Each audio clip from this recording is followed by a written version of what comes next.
আল্লাহ সুবহানাহু ওয়া তাআলা বলেন ওয়ামিন আয়াতিহি, আল্লাহ তাআলার অনেকগুলি নিদর্শন আছে, তার মধ্যে একটি অন্যতম নিদর্শন হচ্ছে আন খলাকালাকুম মিন আনফুসিকুম আজওয়াজা, তিনি তোমাদের জাত থেকেই, তোমাদের মধ্য থেকেই তোমাদের স্ত্রীদেরকে সৃষ্টি করেছেন। সুবহানাল্লাহি ওয়া বিহামদিহি। কেন সৃষ্টি করেছেন আল্লাহ তাআলা সেটা ব্যাখ্যা করেছেন, লিতাসকুনু ইলাইহা, যাতে করে তোমরা তোমাদের স্ত্রীদের নিকটে গিয়ে প্রশান্তি লাভ করতে পারো। সুবহানাল্লাহি ওয়া বিহামদিহি। এর বিপরীতে যদি আপনি ক্যারিয়ারের মধ্যে তৃপ্তি খুঁজতে যান তো আপনি তো তৃপ্তি পাবেন না। আল্লাহ সুবহানাহু ওয়া তাআলা বলেন না যে তুমি যদি খুব ভালো ক্যারিয়ার বিল্ড আপ করতে পারো আমি তোমাকে তৃপ্তি দেব। আল্লাহ সুবহানাহু ওয়া তাআলা বলেছেন যে তৃপ্তি রয়েছে, মানসিক প্রশান্তি রয়েছে স্ত্রীর মধ্যে।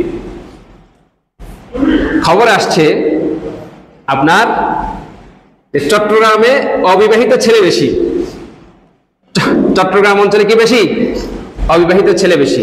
এক ভাই সেদিন লিখেছিলেন যে ছেলেদের বয়স 35 হয়ে যায়, 40 হয়ে যায়, পরিবারের পক্ষ থেকে বিবাহের কথা বলে না, বিদেশ পাঠাই দিয়েছে, তুমি শুধু কি টাকার মেশিন, টাকা কামাইতে থাকো, আমরা এখানে ভোগ করতে থাকি, তোমার বিবাহের বিষয় না, না এগুলো করা যাবে না, কারণ বিবাহ করলে তো ছেলে বউ পাগল হয়ে যাবে। নাউজুবিল্লাহি মিন যালিক।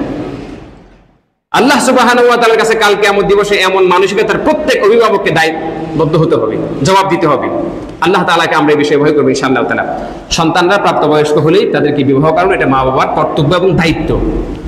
সন্তান যদি বিবাহ প্রাপ্তবয়স্ক হওয়ার পরে মা বাবা বিবাহ না করায়, তাহলে সন্তান যদি গুনাহ করে সেই গুনার সমপরিমাণ ভাগ মা বাবা পাবে।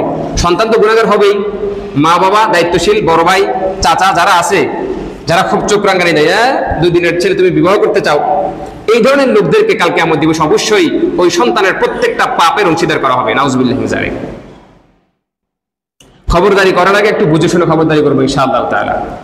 এমন একজন স্ত্রী তোমরা আল্লাহ তাআলার কাছে প্রত্যাশা করো, অর্জন করার চেষ্টা করো, যেই স্ত্রী তুইনু, যে তোমাকে সাহায্য করবে, আলা আমরিল আখিরা, আখিরাতের কাজের উপর। সুবহানাল্লাহি ওয়া বিহামদিহি।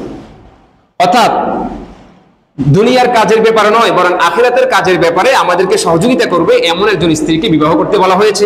এমন একজন মহিলার ব্যাপারে আমাদেরকে প্রস্তাব করতে বলা হয়েছে, এমন একজন নারীর ব্যাপারে, মেয়ের ব্যাপারে প্রস্তাব করতে বলা হয়েছে। ওয়াজাওজাতান মুমিনাতান, 2 নম্বর বিষয় হচ্ছে কি এখানে আরেকটা বিষয়, মুমিন হতে হবে। আজকাল আমরা অনেকেই অমুসলিমদের দিকে আমরা কি করছি, চোখ বাড়াচ্ছি, হাত বাড়াচ্ছি, পা বাড়াচ্ছি, এবং তাদেরকে যে আমরা ইসলামের জন্য নিয়ে আসছি ব্যাপারটা এমন না যে সে কেবল সুন্দর, বাস আমার কাছে এটা ভালো লেগেছে কারণ আমি তার পিছনে পড়ে গিয়েছি, তার পিছনে পড়ে আমি আমার জিন্দেগি নষ্ট করে দিচ্ছি। আর আমাদের উচ্চশিক্ষিত মেয়েরা তো এখন এমন পরিস্থিতি হয়েছে যে তাদের কাছে এখন আর মুসলিম ছেলেদেরকে ভালো লাগে না, তারা এখন হিন্দু ছেলেদের পিছনে দৌড়াচ্ছে, নিজেদের ঈমান ধ্বংস করছে, নিজেদের আখিরাত ধ্বংস করছে, চরিত্র ধ্বংস করছে। এবং মুসলিম ভাইয়েরা বোনেরা যখন তাদেরকে পরামর্শ দেয় তখন সে বলে যে তুমি তোমার রাস্তা দেখো, তুমি আমার বিষয়ে কি করিও না, চিন্তা ভাবনা করিও না। অথচ সেদিনও নিউজে এসেছে বিষয়টা, বিগত 15 বছরে 1000-এর উপরে বাংলাদেশি মেয়েদেরকে নিয়ে ইন্ডিয়ান পতিতালয়ে বিক্রি করে দেওয়া হয়েছে। কারা করেছে? আসমান থেকে পাখি এসে কি তুলে নিয়ে গেছে নাকি? আমার আপনার বোনেরাই, আমার আপনার মেয়েরাই অমুসলিমদের সাথে সম্পর্ক করেছে, আর তাদের এই ভালোবাসা, এই মায়া, প্রীতি, মমতা দেখানো, এটা কখনোই সঠিক না, এটা হচ্ছে ফেক, এটা হচ্ছে কুমিরের মায়া কান্নার মতো। এটা করে সে আপনাকে, আমাকে, আমাদেরকে, আমাদের বোনদেরকে লাভ ট্র্যাপের মধ্যে ফেলে এরপরে সে নিজে ইচ্ছা মতে নিজের প্রয়োজন পূরণ করে এরপরে সে কি করে আপনার ওখানে নিয়ে বিক্রি করে দিচ্ছে। কত ভয়াবহ পরিস্থিতি পত্রিকায় পর্যন্ত, মেইনস্ট্রিম নিউজগুলোতে পর্যন্ত চলে আসতেছে, অথচ আমাদের মা বাবাদের এখনো খবর নাই। আমরা আমাদের মা বাবারা মেয়েদেরকে বস কলেজের হোস্টেলে পাঠিয়ে দিয়েছি, ইউনিভার্সিটির হোস্টেলে পাঠিয়ে দিয়েছি, বাস আমরা দায়িত্ব মুক্ত মনে করছি। আল্লাহ সুবহানাহু ওয়া তাআলা আমাদেরকে আমাদের সন্তানদের ব্যাপারে মনোযোগী হওয়ার তৌফিক দান করেন। যে সমস্ত বাবারা মেয়েরা উপযুক্ত হওয়ার পরও বিবাহ দেন না, কালকে কিয়ামত দিবসে অবশ্যই তাদেরকে আল্লাহ তাআলার কাছে জবাব দিতে হবে। যদি আপনার মেয়ে কোনো হারাম রিলেশনে লিপ্ত হয়, যদি আপনার মেয়ে কোনো ছেলের সাথে চ্যাটিং করে, যদি আপনার মেয়ে কোনো ছেলের সাথে ফোনে কথা বলে, যদি আপনার মেয়ে কোনো একটা হারাম অ্যাফেয়ার্সের সাথে, হারাম রিলেশনের সাথে সম্পৃক্ত হয়, যদি সে জিনা ব্যভিচারে পর্যন্ত লিপ্ত হয়, প্রত্যেকটা পাপের জন্য আপনি বাবাকে, আপনি মাকে, আপনি বড় ভাইকে, আপনি চাচাকে, জ্যাঠাকে অবশ্যই আল্লাহ সুবহানাহু ওয়া তাআলার দরবারে আপনাকে এর জন্য জবাবদিহি করতে হবে। আপনাকে জাহান্নামের আগুনে সমপরিমাণ জ্বলতে হবে। সে জেনা করেছে আর আপনি জেনা না করেই, কেবলমাত্র আপনার মৌন সমর্থনের কারণে। আমি তো সমর্থন দিইনি আপনি বলবেন, এটাই সমর্থন যে আপনি তাকে অনার্স পড়ার জন্য 4 বছর ছেড়ে দিয়েছেন। 18 বছর পরে আপনি যখন তাকে অনার্স পড়ার জন্য 4 বছর ছেড়ে দেন, এই মেয়ের 22 বছর হয়ে যায়, সে কি মেশিন? রক্ত মাংসের মানুষ না সে? তার ভিতরে কি কোনো ফিলিংস নাই? একটা মেয়ের বিবাহের প্রয়োজন হচ্ছে 16-17 বছর বয়সে, আপনি তাকে ইন্টার করাইছেন, অনার্স করাচ্ছেন, আবার মাস্টার্স করাচ্ছেন, এরপর আপনি তাকে আবার বিদেশ পাঠিয়ে দিচ্ছেন একাকী। সুবহানাল্লাহি বিহামদি। আপনার ঈমানের উপর আমার তো খুব আশ্চর্য লাগে, আমার না, সমস্ত মুসলিম যারা, যাদের ভিতরে ঈমানের ন্যূনতম গায়রতবোধ আছে, তারা প্রত্যেকেই আপনার উপর আশ্চর্যবোধ হবে যে আপনি কেমন মুসলিম। আল্লাহ সুবহানাহু ওয়া তাআলা আমাদেরকে বুঝার তৌফিক দান করেন। সন্তানদেরকে উপযুক্ত বয়সে বিবাহ দিবেন, বিবাহের পরও যদি তাদের স্বামীরা তাদেরকে পড়াশোনা করাবে, তাহলে তার একটা সেফ গার্ড হয়ে গেল, তার একটা সেফ জোন হয়ে গেল। না আপনি তাকে ছেড়ে দিলেন, না আমার মেয়ে ভালো। আরে প্রত্যেক বাবার কাছে প্রত্যেক মেয়ে ভালো। এমনকি যে মেয়েগুলো ইউনিভার্সিটিতে কি করে, ছেলেদের সাথে শারীরিক রিলেশন করে, পরপর একটার পর একটা করে, ঠিক আছে, সেই মেয়েগুলোর বাবারাও তাদের মেয়েদেরকে অত্যন্ত ভালোই মনে করে।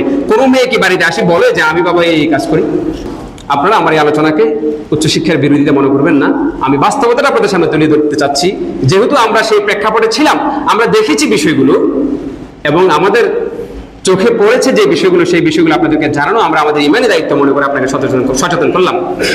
পাশাপাশি আমরা আপনাদেরকে এটা বলবো যে আপনি তাকে সময় মতো বিবাহ দিয়ে দেন, এরপরে সে পড়াশোনা করবে, তার একটা যদি তার হালাল একজন জীবনসঙ্গী থাকে, তাহলে সে তার হারামের দিকে পা বাড়ানোর সুযোগ থাকে না। আল্লাহ তাআলা আমাদের সবাইকে বুঝার তৌফিক দান করেন। অভিভাবকদের করণীয় সম্পর্কে আল্লাহ তাআলা পবিত্র কোরআনে কি বলেছেন, আমরা সেটা আজকে আলোচনা করব। আল্লাহ তাআলা পবিত্র কোরআনের সূরা নূরের 32 নম্বর আয়াতে কি বলেছেন? প্রত্যেক অভিভাবক যাদের সন্তানরা 15 বছর প্লাস, তাদের সবার জন্য এই আলোচনাটা। আল্লাহ সুবহানাহু ওয়া তাআলা আদেশ সূচক শব্দের মাধ্যমে অভিভাবকদেরকে বলছেন, ওয়া আনকিহুল আয়ামা, ওয়া আনকিহু, তোমরা বিবাহ করাও আয়ামদেরকে। আইমুন বলা হয় প্রত্যেক ওই নারী এবং ওই পুরুষকে যার জীবন সঙ্গী নেই। ওই নারীকে আইমুন বলে যেই নারীর স্বামী নেই, ওই ছেলেকে আইমুন বলে যেই ছেলের স্ত্রী নেই। অর্থাৎ যাদের স্ত্রী নেই এবং যাদের স্বামী নেই, তাদের প্রত্যেককেই কি বলে? আইমুন বলে এক বচনে, আর বহু বচনে কি বলে? আয়ামা। আল্লাহ তাআলা আমাদেরকে, অভিভাবক যারা আমরা, তাদেরকে আদেশ করছেন, ওয়া আনকিহুল আয়ামা, তোমরা তোমাদের আয়ামদেরকে, যাদের স্ত্রী নেই, যাদের স্বামী নেই, তাদেরকে তোমরা বিবাহ করিয়ে দাও।